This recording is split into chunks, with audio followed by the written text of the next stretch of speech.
Hello everyone, मेरा नाम अभिनव है। शेयर मार्केट की दुनिया में आपका स्वागत है बूस्टिंग बक्स के साथ। दुनिया इस बात को लेकर चिंतित है कि अमेरिकी राष्ट्रपति डोनाल्ड ट्रंप आज 2 अप्रैल को पारस्परिक टैरिफ की घोषणा करने वाले हैं, जिस दिन को मुक्ति दिवस के रूप में जाना जाता है। टैरिफ की घोषणा के बाद वे तुरंत प्रभाव से लागू हो जाएंगे। टैरिफ की घोषणा से पहले व्हाइट हाउस ने अमेरिका के कृषि उत्पादों पर 100% टैरिफ लगाने के लिए भारत की आलोचना की। यूरोपीय संघ, जापान और कनाडा में इसी तरह की व्यापार बाधा को उजागर किया।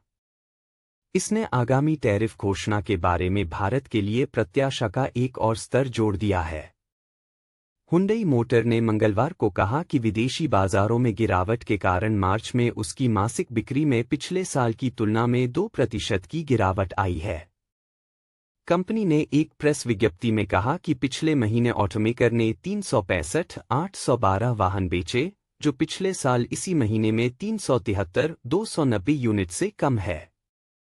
घरेलू बिक्री में सालाना आधार पर 0.9% की वृद्धि हुई और यह 63,090 यूनिट हो गई।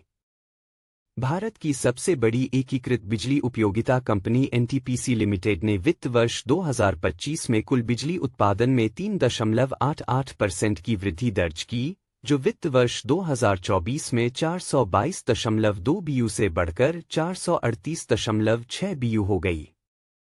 यह वृद्धि विश्वसनीय और सस्ती बिजली देने के लिए एनटीपीसी की प्रतिबद्धता को दर्शाती है, जो देश की ऊर्जा जरूरतों को पूरा करने में इसकी भूमिका को मजबूत करती है। रिलायंस जियो इन्फोकॉम लिमिटेड (आरजेआईएल) ने बीएसएनएल के साझा निष्क्रिय बुनियादी ढांचे पर इस्तेमाल की गई अतिरिक्त प्रौद्योगिकी के लिए बिल नहीं दिया, जिसके परिणामस्वरूप मई 2014 से मार्च 2024 के बीच सरकारी खजाने को 1,757.76 करोड़ रुपए का नुकसान हुआ और उस पर दंडात्मक ब्याज भी देना पड़ा। अमेरिकी टैरिफ की धमकी के बीच चीन ने कहा है, हम व्यापार और अन्य क्षेत्रों में व्यावहारिक सहयोग को मजबूत करने के लिए भारतीय पक्ष के साथ काम करने के इच्छुक हैं और अधिक भारतीय उत्पादों का आयात करने के लिए तैयार हैं, जो चीनी बाजार के लिए उपयुक्त हैं। अमेरिकी राष्ट्रपति डोनाल्ड ट्रंप ने चीन और भारत की व्यापार प्रथाओं को अनुचित बताया था।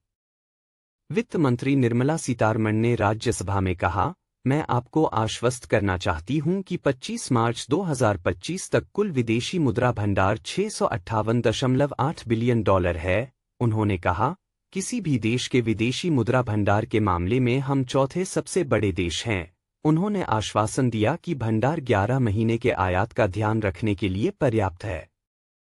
दोस्तों, अगर आपको ये वीडियो पसंद आया तो हमें सब्सक्राइब करना ना भूलें और अपने दोस्तों को भी साझा करें। हेलो एवरीवन, मेरा नाम अभिनव है। शेयर मार्केट की दुनिया में आपका स्वागत है बूस्ट